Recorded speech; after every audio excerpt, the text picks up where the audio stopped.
try making too woke be a cancelable offense.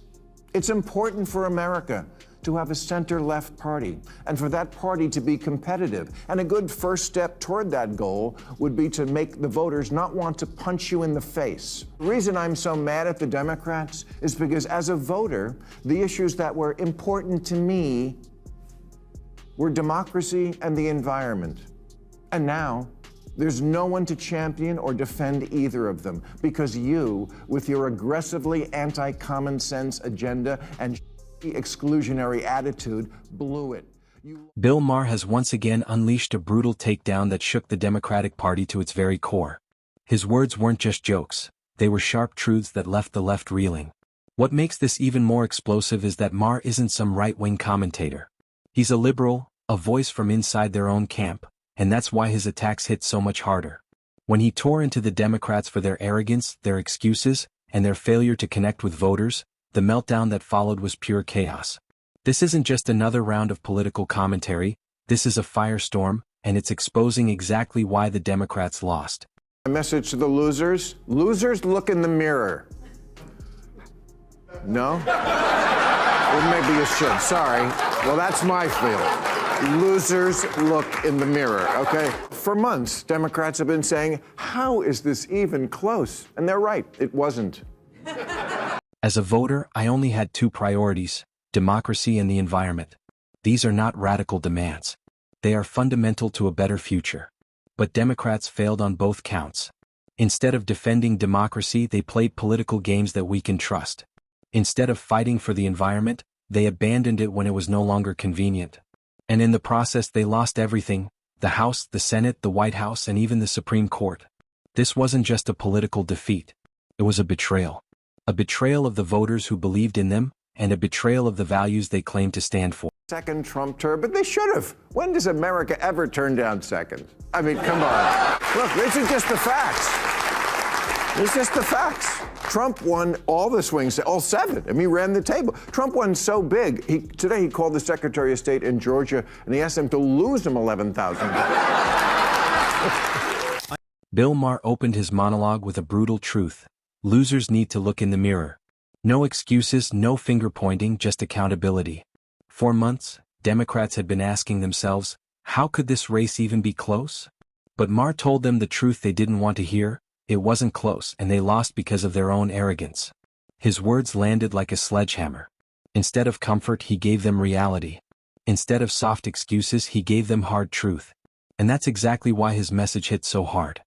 The old crowd that likes him, he got a lot of new voters. He got a lot of people who say they just want to see what he'll do. I call this the get the cat high vote. When Kamala Harris lost, Democrats scrambled to find scapegoats. Russia was to blame. The media was to blame. The voters themselves were to blame. Anyone could be blamed, except the Democrats who actually failed. They pointed fingers in every direction except inward. It was an endless excuse machine working overtime. But Maher cut through the noise. He reminded them that accountability starts with self-reflection. Instead of blaming the world, they needed to face their own mistakes. And that's what they absolutely refused. He did better, like in every demographic. The exit poll said he grabbed 52% of white women. He also got their votes. We're going to keep doing jokes here, okay? Right? Both sides, right to the end. Meanwhile, Donald Trump wasn't just winning, he was dominating. He didn't barely edge out a victory. He swept the swing states. He ran the table. And Democrats, blinded by arrogance, acted like this outcome was unthinkable.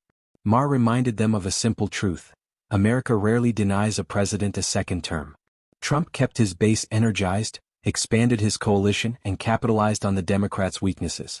The shocking part wasn't that Trump won, it was that Democrats refused to see it coming. Told Democrats months ago that black voters, aka their supposedly liberal base, were more likely to find the president too liberal than too conservative. They also found that voters didn't just want Harris to distance herself from Biden, they wanted her to distance herself from what they believe the entire Democratic Party has become: a Portlandia sketch. The left expects Bill Maher to play by their rules: bash Trump, recycle tired jokes, and be a loyal cheerleader for the party. But Maher doesn't play that game. He doesn't care about team spirit, He cares about exposing hypocrisy. And when that hypocrisy comes from his own side, he doesn't hesitate to strike. That's why his commentary hurts the Democrats so much. It isn't coming from an opponent they can dismiss. It's coming from one of their own. That's what makes it sting. Kamala threw the environment under the bus to win the fracking vote in Pennsylvania and the automobile vote in Michigan, and then didn't win either. At the presidential debate, environment came up once, and Kamala used the opportunity to brag that we've increased domestic gas production to historic levels. And Trump, of course, called Mother Nature a childless cat lady. And now we're back to that, because the Democrat lost. So good luck to us and enjoy the impossible lobster. One of Maher's sharpest points was about coalitions. Trump kept his coalition strong while slowly pulling in new voters. Democrats did the opposite. They alienated their own supporters. By the end of Biden's second year, nearly half of those who voted for him had already turned away. High-profile figures like Joe Rogan, Elon Musk, and eventually RFK Jr. abandoned them. The message was clear. The Democrats weren't growing. They were shrinking. And it was happening in front of everyone's eyes. Offense.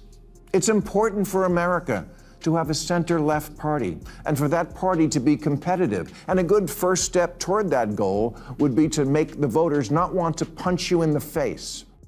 Despite years of scandals and endless media attacks, Trump won 52% of white women voters.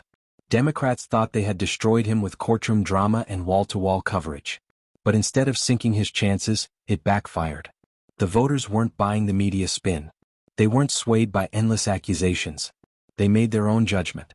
And that judgment shocked Democrats. After all the effort to bury Trump, he walked away not only surviving, but thriving. I will conclude by saying the reason I'm so mad at the Democrats is because as a voter, the issues that were important to me were democracy and the environment. And now, there's no one to champion or defend either of them because you, with your aggressively anti-common sense agenda and exclusionary attitude, blew it. You lost everything. House, Senate, White House, Supreme Court, and left us completely unprotected and ready to be violated. Happy Thanksgiving, everybody! For decades, Democrats assumed black voters were a guaranteed win. Automatic. Locked in. But in 2024, that assumption collapsed. Kamala Harris steadily lost support among black voters because the party chose to prioritize woke culture over real issues. Instead of talking about schools, jobs, and safety, they pushed ideological battles. Instead of listening, they lectured. And instead of respecting cultural differences, they tried to impose their own agenda. The result was a backlash they never saw coming. Black voters sent a clear message. Their loyalty is not unconditional. That the people who see everything through the lens of race see their election loss as a result of racism and sexism. Yes, if only we weren't so irredeemably unenlightened, we would have elected a black president by now. Oh, what, we did? Oh, right, and then re-elected him. Maybe you missed it because it wasn't on TikTok. Even on the environment, the Democrats failed. Kamala Harris threw climate priorities under the bus to chase votes in Pennsylvania and Michigan. She bragged about record gas production, thinking it would win over skeptics. But she still lost those states. For environmental voters, it was betrayal.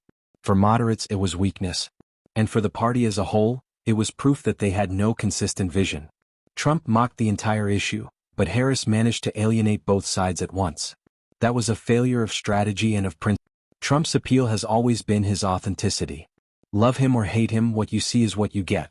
He doesn't sugarcoat, he doesn't hide behind scripts, and he doesn't leave you guessing. Harris was the opposite. Her words changed depending on the crowd. Her tone shifted depending on the audience. She came across not as a leader but as someone desperate to please. And voters saw right through it. They don't want a performer. They want someone real.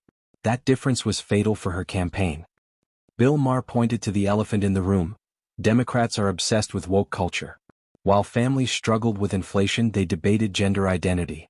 While Americans worried about crime and safety, they fought culture wars. While jobs disappeared, they focused on symbolic battles that meant nothing to ordinary people. Instead of connecting with the struggles of everyday Americans, they alienated them. Woke culture didn't inspire the public.